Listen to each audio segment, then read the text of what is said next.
And can you see us okay? Hmm? Okay, thank you. She might have been just like, what do you do with her?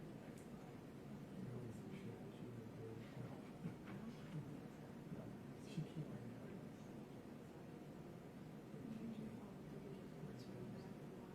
Right around in the past. TJ's coming. Okay. TJ's coming up front. It's, yeah, this is.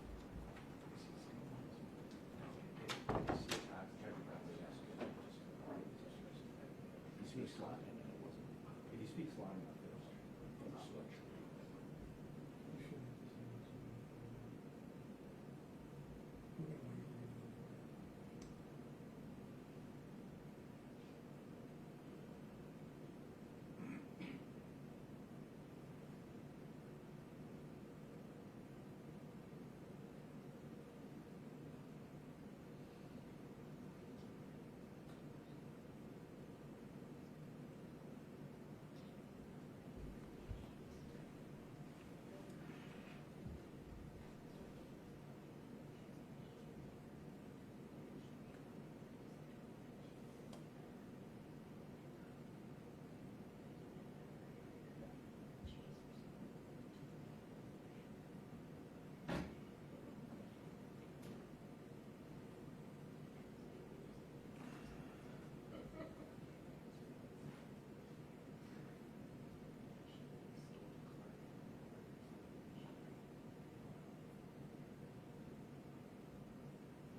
All right.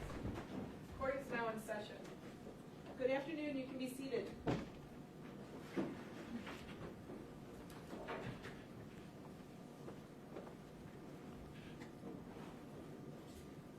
All right, it's Monday, May 8th, 2023. I'm Judge Paschke.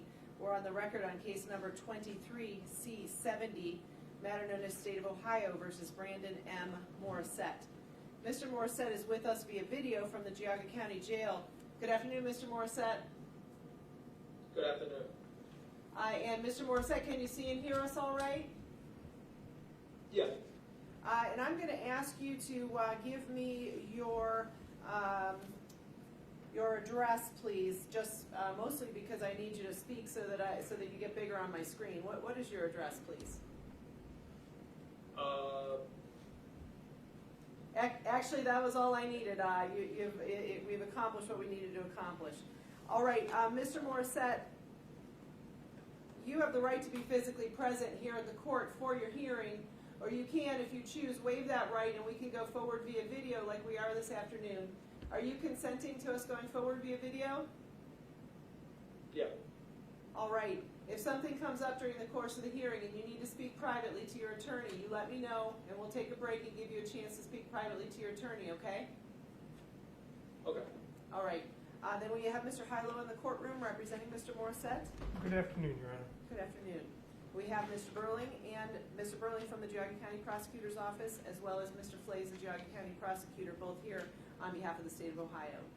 Mr. Burling, will you introduce the case, please? Yes, Your Honor, thank you. This case was indicted on May 2nd of 2023. It is a 3-count indictment charging Mr. Morissette with attempted aggravated murder, a felony of the first degree.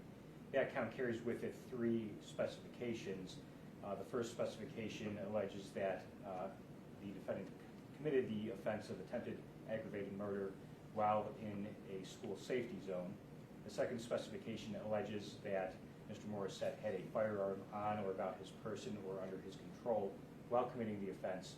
And the third specification seeks forfeiture of the firearm alleged to be used in that count. Count 2 is illegal possession of a deadly weapon in a school safety zone, a felony of the 5th degree. And count 3 is inducing panic, also a felony of the 5th degree. We are set today for initial appearance and possible arraignment. And Your Honor, I know this case did originate in the Chardon Municipal Court. However, I believe this was a indictment prior to the scheduled bind-over hearing. So today, as mentioned, is the initial appearance and possible arraignment. All right, thank you. Mr. Hilo, on behalf of your client, do you waive any irregularities as as to time and place of service of the indictment. I do, Your Honor. And Well- for the record, Your Honor, we waive any defects in form and service of the indictment, waive reading of the indictment, and would enter a plea of not guilty by reason of insanity. All right. All right, Mr. Morissette, your attorney has indicated that you're waiving a formal reading of the indictment, so I'm not going to read the indictment to you word for word. I do want to go over the maximum possible penalties with you. Count 1, attempted aggravated murder, a first-degree felony with specifications. As far as the first-degree felony, that could carry with it a possible prison sentence of 3 to a maximum of 11 years definite, plus an additional 5.5 years indefinite, for a total possible maximum term of 16.5 years. As to the first specification to count 1, that is the offense of violence, the allegation of offensive violence in a school safety zone, that could carry with it, if convicted on that specification, an additional 2 years that would be required to be served consecutive to and prior to any other prison sentence. As to the second specification, that would require a 1-year mandatory additional consecutive and prior if convicted as to that specification. And then as to the third specification, if convicted, that would require the forfeiture of the Smith & Wesson Model 910 alleged to be involved in this matter. As to count 2, illegal possession of a deadly weapon in a school safety zone, that's a 5th-degree felony. If convicted, that could carry with it a possible prison sentence of 6 to a maximum of 12 months and a maximum possible fine of $2,500. Also, since you're under the age of 19, there would be a mandatory Class 4 driver's license suspension, which would be for 1 to 5 years. As to count 3, inducing panic, that's a 5th-degree felony. If convicted, that could carry with it a possible prison sentence of 6 to a maximum of 12 months and a maximum possible fine of $2,500. Mr. Morissette, do you understand those maximum possible penalties? Yes. All right. Mr. Your Honor, I may have missed it, but I wasn't sure if you said on count 1 that potential fine of $20,000. I think I did forget that, thank you. There would also be, as to count 1, a potential fine of up to $20,000.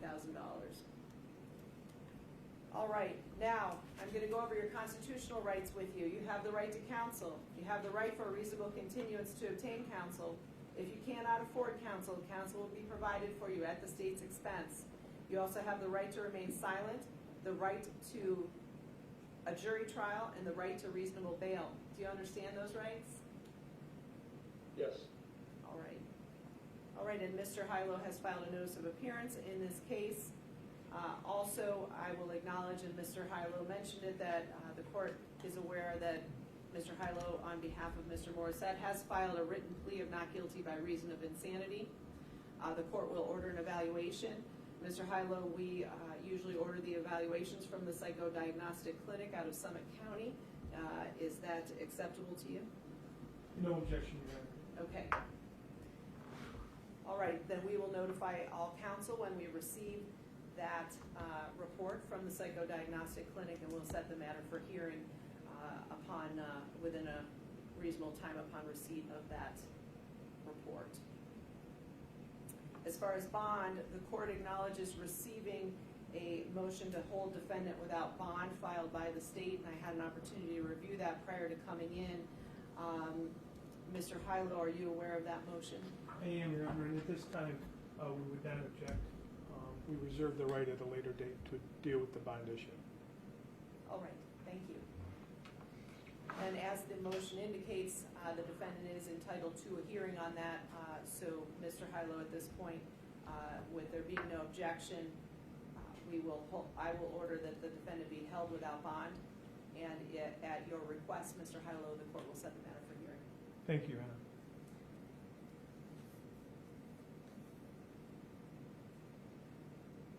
All right, then I would expect that when Mr. Morissette was taken into custody, they took fingerprints, photographs, and a DNA specimen. I am required to order that, so I will order that. I would expect that it may have already been taken care of. All right, and I believe that covers everything I needed to cover this afternoon, Mr. Burling. Judge, the random assignment. Oh, yes, we'll need to assign a judge to the case.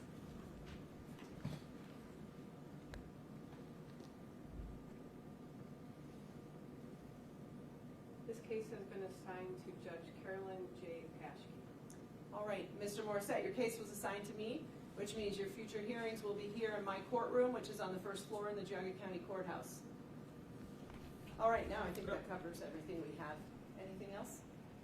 Not from the state, Your Honor. All right, Mr. Hilo, anything else at No, this Your time? Honor, thank you very much. All right, thank you. We're adjourned. Thank you.